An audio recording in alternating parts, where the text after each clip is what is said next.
እኔ አገልግያለሁ። ዛሬ ደግሞ እዚህ አካባቢ የሙሉ ወንጌል መዘምራን ሙሉ ወንጌል ቁጥር 1 ቤተክርስቲያን መዘምራን አሉ። እንዲሁም ደግሞ የአብያተ ክርስቲያናት ወጣቶች እንዲሁም ደግሞ ማለት ወርሺፕ ቲሞች አሉ። አሁን ደግሞ በመታወቂያ ያገለገለን ወንድማችን መጋቢ አስረስ ነው፣ የአብያተ ክርስቲያናት ሰብሳቢ ማለት ነው። እንዲሁም ደግሞ እዚህ ጋር ከጠዋት ጀምሮ ከማለዳ ጀምሮ መሳሪያን በማስተካከል እዚህ ያገለግሉን የነበሩ ወጣቶችና አገልጋዮች አሉ። እስቲ እግዚአብሔር ይባርካቸው በሏቸው። እስቲ ባርኳቸው፣ እግዚአብሔር ይባርካችሁ በሏቸው። ጌታ ኢየሱስ ዘመናችሁን ይባርክ። ተባረኩ። አሁን ደግሞ የሚያገለግለን ከሮቤ ቁጥር 2 ሙሉ ወንጌል ወንድማችን ነብይ አብርሃም ነው። ከሱ ጋር የእግዚአብሔርን ቃል እንከፋፈላለን። ጌታ ኢየሱስ ይባርካችሁ። ፀሐዩ በጣም ከባድ እንደሆነ እናውቃለን። የእግዚአብሔርን ቃል በመረጋጋት እንሰማለን። ወንድማችን ነብይ አብርሃም ወደዚህ ይመጣል።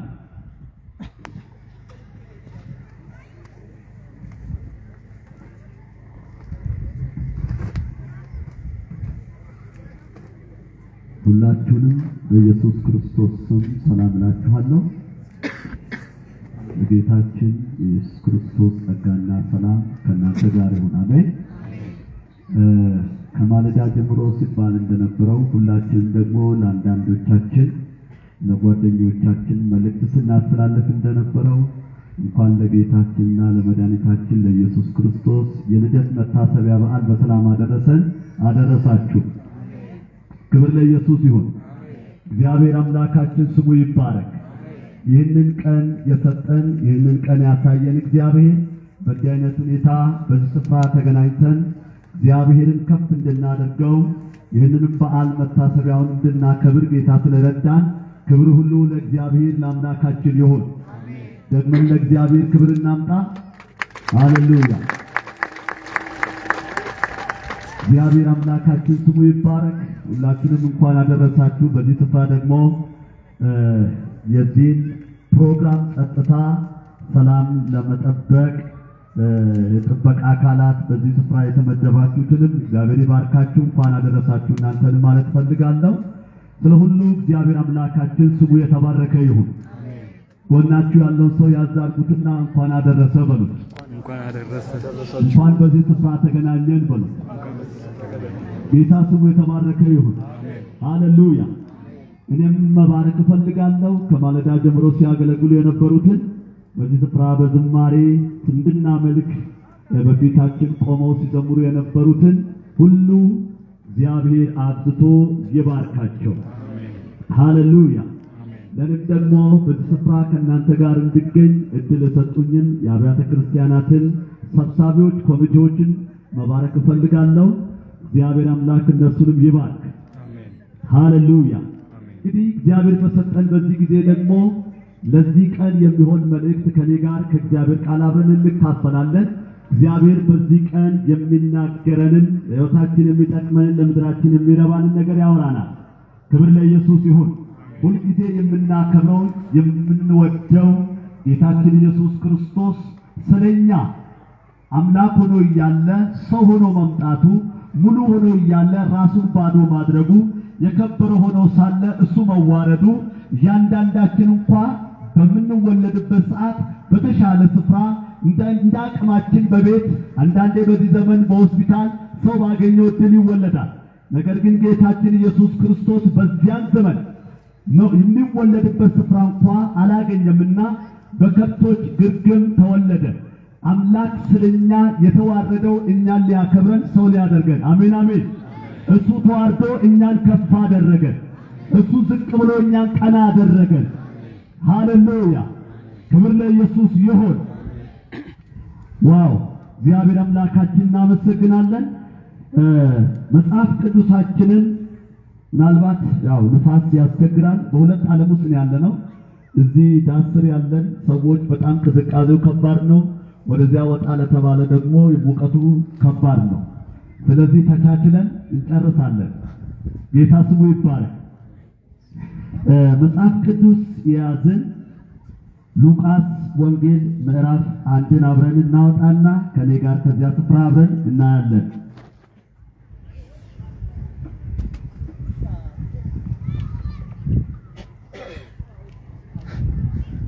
ሉቃስ ወንጌል ምዕራፍ 1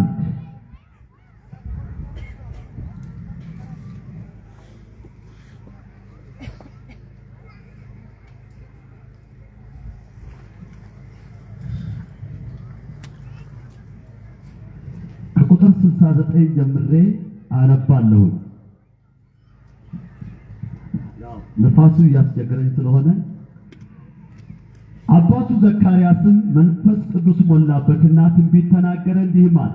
የእስራኤል ጌታ አምላክ ይባረክ፣ ጎብኝቶ ለሕዝቡ ቤዛ አድርጓልና ከጥንት ጀምሮ በነበሩት በቅዱሳን ነቢያት አፍ እንደተናገረ በብላቴናው በዳዊት ቤት የመዳን ቀንድን አስነስቶልናል። ማዳኑም ከወደረኞቻችንና ከሚጠሉን ሁሉ እጅ ነው። እንደዚህ ለአባቶቻችን ምሕረት አደረገ፣ ለአባታችን ለአብርሃምም የማለውን መሐላውን ቅዱሱን ኪዳን አሰበ። በእርሱም ከጠላቶቻችን እጅ ድነን በዘመናችን ሁሉ ያለ ፍርሃት በቅድስናና በጽድቅ በፊቱ እንድናገለግለው ሰጠን ብሎ ይናገራል። ሁላችንም እንጸልያለን። እግዚአብሔር በዚህ ሰዓት እንዲናገረን፣ እግዚአብሔር ሐሳቡን ፈቃዱን እንዲያወራን በኢየሱስ ክርስቶስ ስም እንጸልያለን። ከኔ ጋር የዘላለም አምላክ እግዚአብሔር አባታችን ሆይ ስለዚህ ቀን እጅግ አድርገን እናመሰግንሃለን። ዛሬም ፈቃድ ሆኖ በእንዲህ አይነት ሁኔታ በዚህ ስፍራ እንድንገናኝ የረዳህን አንተ ነህና ጤናችንን ሙሉ አድርገህ ምድራችንን ሰላም አድርገህ ከተማችንን እግዚአብሔር አንተ ሸፍነህልን በእንዲህ አይነት ሁኔታ ፈቃድ ሆኖ በዚህ ያለንና እግዚአብሔር አባት ሆይ በዚህ ስፍራ ልታደርገው የወደድከውን ሥራ ጀምረሃልና አሁንም ደግሞ በሚኖረን ቀሪ ሰዓት በቃል እንድትናገረን እግዚአብሔር አባት ሆይ በቃል እንድታወራን እንለምንሃለን። ለዚህች ምድር መልእክት አለን፣ ምስራች ብለህ ወደኛ እንደላክ እኛም ደግሞ የተቀበልነውን ምስራች እናወራለን። በናዝሬቱ በኢየሱስ ስም ለሰው ልብ ሁሉ ይህ ቃል የደረሰ ይሆን። የሰው አእምሮና ልብ በኢየሱስ ስም የተከፈተ ይሆን። እንጸልያለን። አየሩ ሰላም ይሆን፣ ምድሪቱ ሰላም ትሁን። እግዚአብሔር አባቴ ሆይ በዚህ ስፍራ መገኘታችንን የሚቃወም የትኛውም የሥጋ ለባሽ ኃይል በሥጋ ለባሽ ውስጥ ሆኖ የሚሠራ የጠላት ዕቅድ በኢየሱስ ስም የፈረሰ ይሁን። በናዝሬቱ በኢየሱስ ስም የጠላት ተጽዕኖ ጸጥ ይበል። አሁን እግዚአብሔር በፊት ያለንና ጊዜውን ሰዓቱን ሁሉ አንተ ውሰድ። እኔንም ባሪያህን አንተ እርዳኝ። በምትወደው ልጅ በኢየሱስ ክርስቶስ ስም አሜን። ሃሌሉያ። ኢየሱስ ጌታ ነው በሉ እስቲ። ኢየሱስ ጌታ ነው። ኢየሱስ ጌታ ነው በሉ። ኢየሱስ ጌታ ነው። ሃሌሉያ። አሜን አሜን አሜን። አሜን ኢየሱስ ጌታ ነው። አሜን። ቅድም እንዳልነው ወንድሞችም ሲያወሩት እንደነበረው ኢየሱስ ክርስቶስ ጌታ ሆኖ እያለ ሰው የሆነው ጌትነቱን ጥሎ አይደለም። እሱ ግን ነብዩ ኢሳይያስ እንደተናገረ የጌቶች ጌታ የነገሥታት ንጉሥ የሆነ ኢየሱስ ነው። አሜን ሃሌሉያ። ዛሬ ከኔ ጋር ቅድም ካነበብኩት የመጽሐፍ ቅዱስ ክፍል አብረን እናለን በሚኖረን ጊዜ ማለት ነው። ርዕስ ለምትይዙ ሰዎች የመዳን ቀንድ ወይም የድነት ኃይል በሚል አብረን እንመለከታለን። መጽሐፍ ቅዱስ ኤርምያስ 23 ቁጥር 5 ላይ እንደዚህ ይላል፣ እነሆ ለዳዊት ጻድቅ ቁጥቋጥ የማስነሳበት ዘመን ይመጣል ይላል እግዚአብሔር። እርሱም እንደ ንጉሥ ይነግሣል ይከናወንለታልም፣ በምድርም ፍርድንና ጽድቅን ያደርጋል ይላል። ክብር ለኢየሱስ ይሁን። እነሆ ለዳዊት ጻድቅ ቁጥቋጥ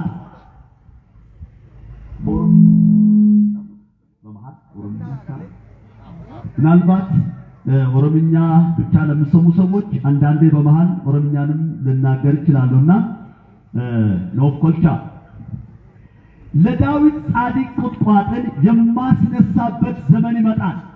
እግዚአብሔር ዘመን እንደሚያመጣ በዳዊት ቤት ውስጥ እግዚአብሔር ያየውን ቁጥቋጥ ጻድቅ የሆነውን እግዚአብሔር ለምድር ለሰው ሁሉ ዘር የሚሆነውን መድኃኒት የሆነውን የማስነሳበት ዘመን ይመጣላል። እግዚአብሔር ልጁን ወደዚህ ምድር ለመላክ አስቀድሞ ዘመን ቀጥሮ ነበር። እግዚአብሔር አስቀድሞ ዘመን ቀጥሯል። ዘመን ወስኖ ነበረ። ዋቀዮ በሮተን ባየዱራ ሂደቀጀሉማ ሰኒ ዳዊት ኬሳ አከካስ ዋቀዮ ዱበቴ በረነምቲዳ በሪን ዱፋ ጀደ ዋቀዮ እሱም እንደ ንጉሥ ይነግሣል ይላል። ክብር ለኢየሱስ ይሁን። እንደ ንጉሥ የሚነግስ ባሪያ መስሎ ቢመጣም ራሱን ባዶ አድርጎ ቢመጣም ኢየሱስ ክርስቶስ በመምጣቱ ምክንያት በኢየሩሳሌም የሆነውን እናውቃለን። ንጉሥ ሄሮድስ በነበረበት ዘመን ንጉሥ ተወለደ ሲባል ፍርሃት ነበረ። ኢየሩሳሌም ሄሮድስ እንደተጨነቁ ይናገራል። ምክንያቱም የተወለደው ሕፃን ንጉሥ ነው። አሜን ነው ወይ? እንደ ንጉሥ የሚነግስ ከፍ ብሎ የሚታይ እሱ የሆነው ይህንን አመጣለሁ አለ እግዚአብሔር። ደግሞ ይከናወንለታል ይላል። በምድርም ፍርድንና ጽድቅን ያደርጋል። ለዚህ ነው ካህኑ ዘካርያስ በሱ ዘመን እያገለገለ እያለ ዕጣ ወድቆበት በቤተ መቅደስ በክህነት ላይ እያለ አንድ ነገር ሆነ። በቤተ መቅደስ ውስጥ እያለ መልአኩ በፊቱ ቆሞ እነሆ ሚስት ኤልሳቤጥ ወንድ ልጅን ትወልድልሃለች ብሎ ሲለው ማመን አቃተው። ምክንያቱም በዕድሜ አርጅተው ነበረ፣ ልጅ አልነበራቸው። እግዚአብሔር ግን ልጅን እንደሚሰጠው ሲነግረው አላመነም። መልአኩ እንዲህ ብሎት ነበረ፣ በጊዜው የሚፈጸመውን ቃሌን ስላላመን ዲዳ ትሆናለህ አለው።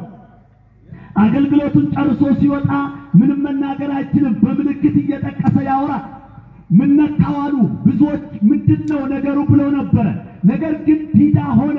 ዮሐንስ ተጸንሶ እስከሚወለድ ድረስ ዲዳ ነበር። ልጁም ተጸንሶ ሲወለድ ስም ለማውጣት ሲፈለግ ሰዎች ስም አወጡ።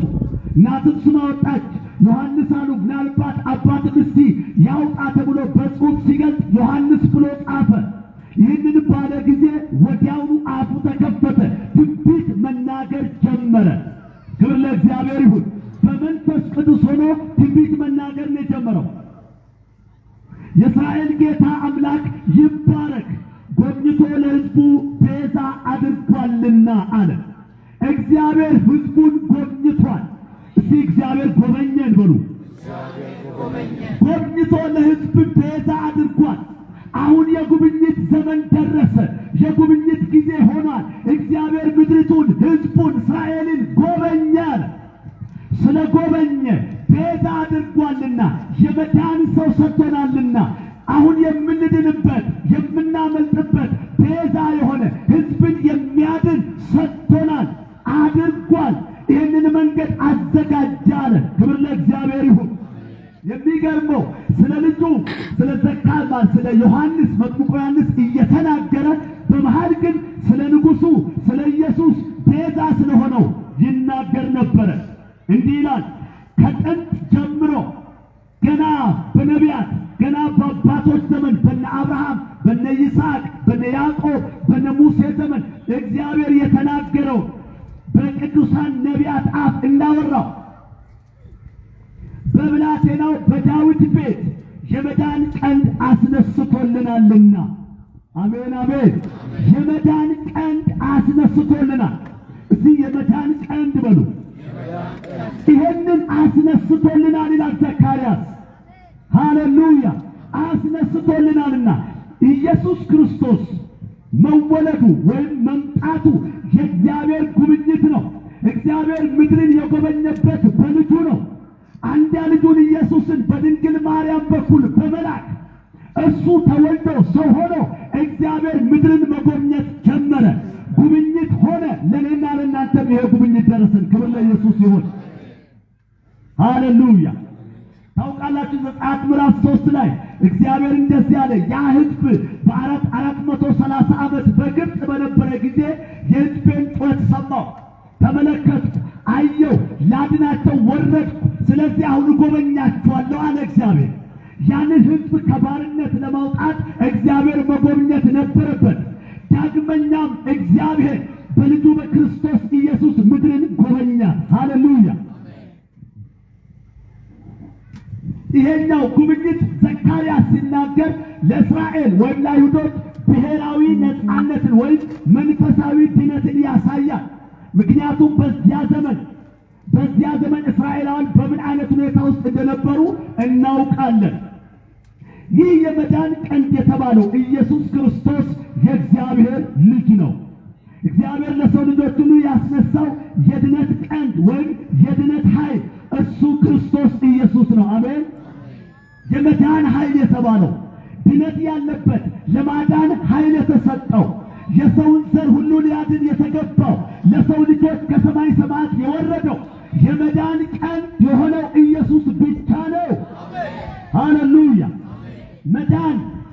መዳን ማለት ድነት ነው። ለሰው ልጆች ከኃጢአት ባርነት ነፃ መውጣት፣ የዘላለምን ሕይወት ማግኘት፣ ይሄ ነው መዳን። ቀንድ የሚያሳየው ኃይልን ነው። አሜን። የመዳን ቀንድ የሚለው እኔ ገርመኛል። ይሄ ቃል የመዳን ቀንድን አስነሳልን። የድነትን ኃይል እግዚአብሔር አስነሳልን። እግዚአብሔር ዘመንን ቆጥሮ በወሰነው ወራት ባቀደው ጊዜ ይህንን የመዳን ቀንድ የሆነውን ኢየሱስን አስነሳልን።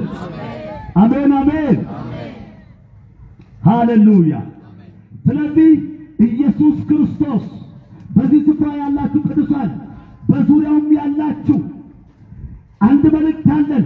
የሰውን ልጆች ለማዳን እንድችል እግዚአብሔር የመዳን ቀንድ አድርጎ ያስነሳው ኢየሱስ ክርስቶስ ብቻ ነው። ኢየሱስ ክርስቶስ ብቻ ነው። ሃሌሉያ። የመዳን ኃይል፣ የማዳን ኃይል፣ ስልጣንን፣ ጉልበትን ያለው እሱ ነው። ለዚህ ነው ሐዋርያው ዮሐንስ ሐዋርያ ሥራ ምዕራፍ 4:12 ላይ እንዲህ ይላል፣ መዳንም በሌላ በማንም የለም እንድንበት ዘንድ የሚገባን ለሰዎች የተሰጠ ስም ከሰማይ በታች ሌላ የለምና። አሜን።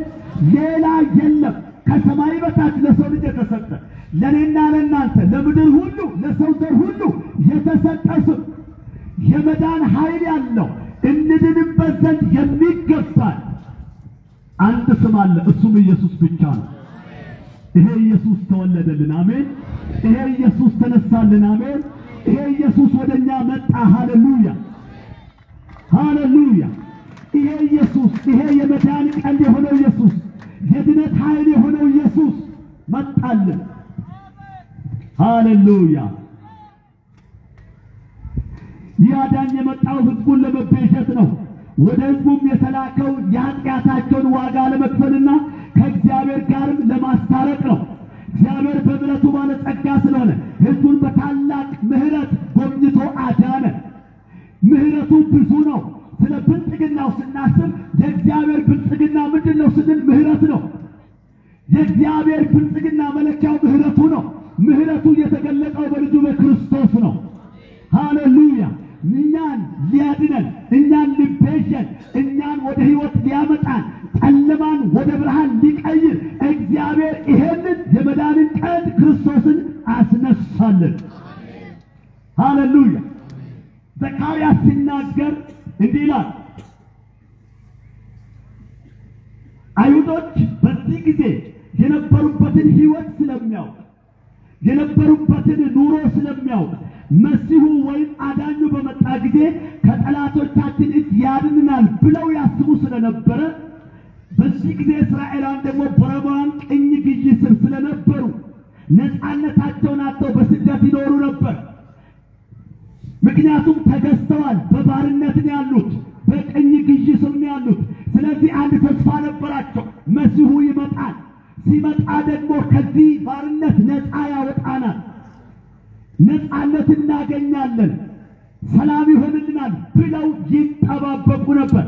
ስለዚህ ከጠላቶቻቸው በዘመኑ ከሚያስቡት ማለት ነው ከሮማውያን የሚታደጋቸው መሲህ ነው ብለው ያስቡ ነበረ፣ ተስፋ ያደርጉ ነበረ። ለዚህ ነው ዘካርያስ ሲናገር የመዳንን ቀንድ አስነስቶልናል ይላል። ብሔራዊ ነፃነትን ይፈልጉ ነበረ፣ ሰላምን ይፈልጉ ነበረ፣ ከጠላቶቻቸው እጅ ነፃ መውጣትን ይፈልጉ ነበረ። ስለዚህ ለምንድን ነው ያስነሳው? ሁለት አንድምታ አለው። ይህን የመዳን ቀንድ የተነሳው ለምንድን ነው? ለአይሁዶች ለምንድን ነው የተነሳው ስንል ሁለት ነገር ላንሳ። ምሕረቱን ለማሳየትና ቅዱሱንም ኪዳን ለማሰብ ነው። የእግዚአብሔርን ምሕረት ገልጦ ለማሳየት፣ እግዚአብሔር የገባውን ኪዳን እንዲያስቡ፣ ለዚህ ነው ሉቃስ 1:72 ላይ ዘካርያስ እንደዚህ አለ፣ እንደዚህ ለአባቶቻችን ምሕረትን አደረገ ይላል። ይህ ኪዳን በእግዚአብሔርና በአይሁዶች መካከል የተደረገ ውል ነው። ሕጉን ቢጠብቁ ወይም ቢታዘዙ እግዚአብሔር አምላካቸው እንደሚሆን፣ እንደሚጠብቃቸው፣ እንደሚመራቸው ይናገራል። ስለዚህ የእግዚአብሔርን ምሕረት ማወቅ እንዲችሉ፣ ያንን ኪዳን ማሰብ እንዲችሉ አስቀድሞ እግዚአብሔር ዘጸአት 19 ላይ ተናግሯል። ሙሴም ወደ እግዚአብሔር ዘንድ ወጣ፣ እግዚአብሔርን በተራራው ጠርቶ አለው፣ ለያዕቆብ ቤት እንዲህ በል፣ ለእስራኤልም ልጆች እንዲህ ንገር፣ በግብፃውያን ያደረግኩትን በንስርም ክንፍ እንደተሸከምኋችሁ ወደ እኔም እንዳወጣችሁ አይታችኋል።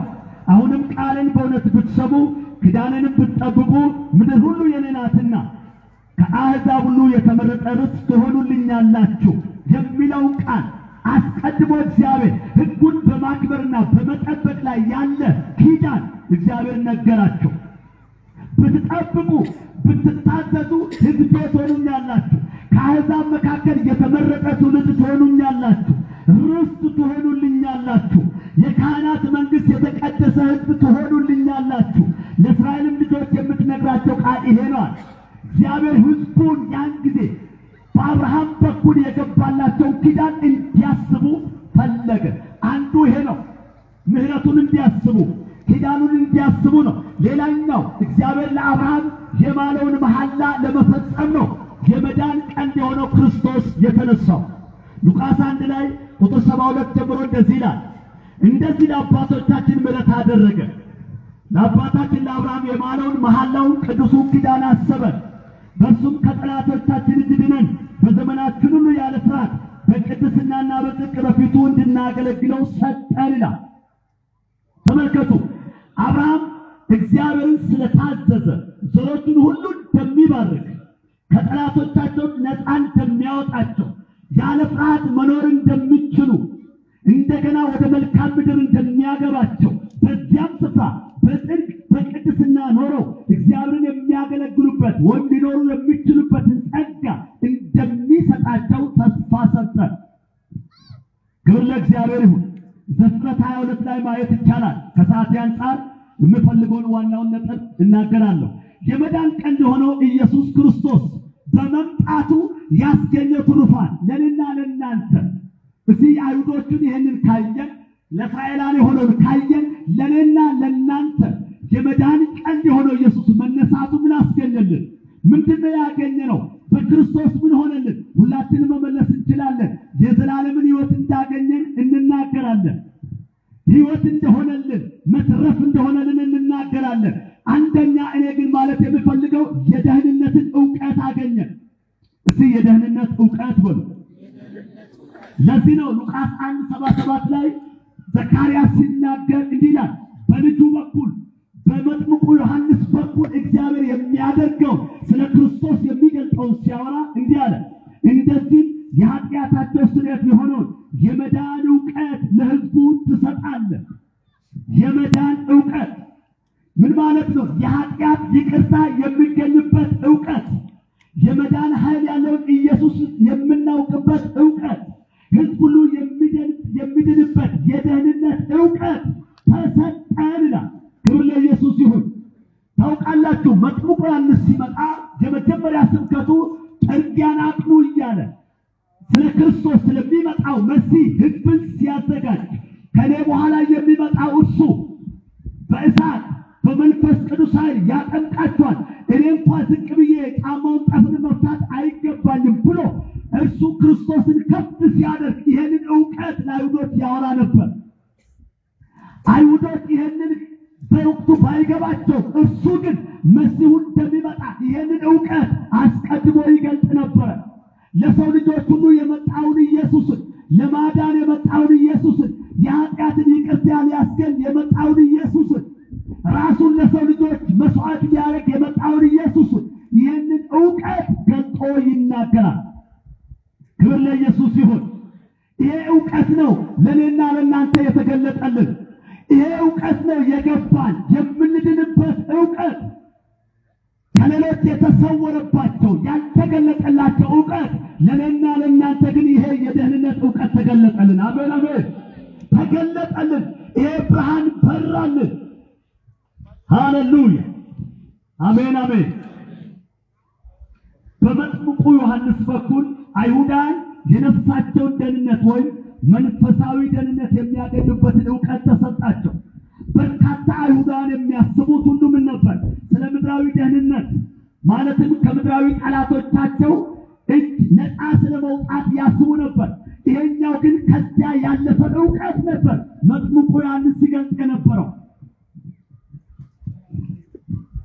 እነሱ ከምድራዊ ጠላት ነፃ ስለመውጣት ሲያስቡ፣ መጥምቁ ዮሐንስ ግን የሚናገረው ምን ነበር? ከመንፈሳዊ ጠላታቸው ይኸው ከኃጢአታቸው በእርግጥ ነፃ መውጣት ወይም መዳን የሚያስፈልጋቸው መሆኑን ያበስር ነበር።